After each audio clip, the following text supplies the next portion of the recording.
The sign on every door to Mitchell International Airport, no firearms allowed. So why do people keep showing up at security with guns in their carry-on bags?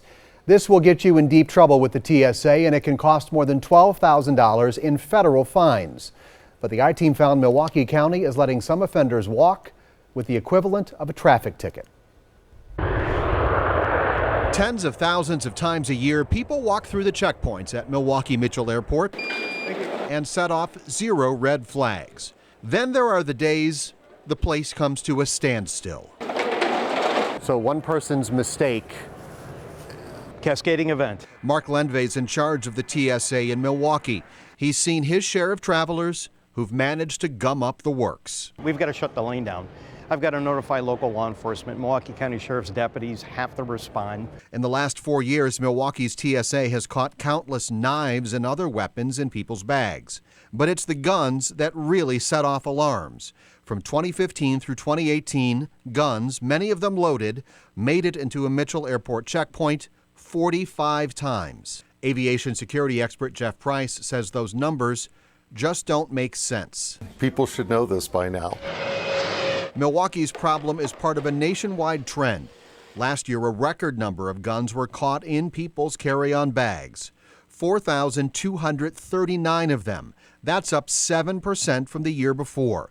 A problem Jeff Price blames on more people licensed to carry concealed weapons. Also, carelessness. I have a concealed carry permit, and I know very well exactly where I can carry it, where I can't carry it, and I also know where it is at all times, too. Adding to Price's head shaking, Mitchell Airport is clearly posted as a place where you cannot carry a concealed weapon.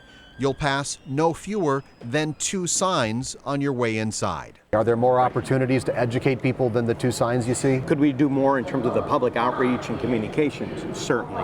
Lendvay says that would require a change by Milwaukee County. The I-team has repeatedly asked Sheriff Ernell Lucas to talk about this recurring security threat. His response? This email, a copy and paste of the county ordinance that people keep violating, and his promise to enforce it.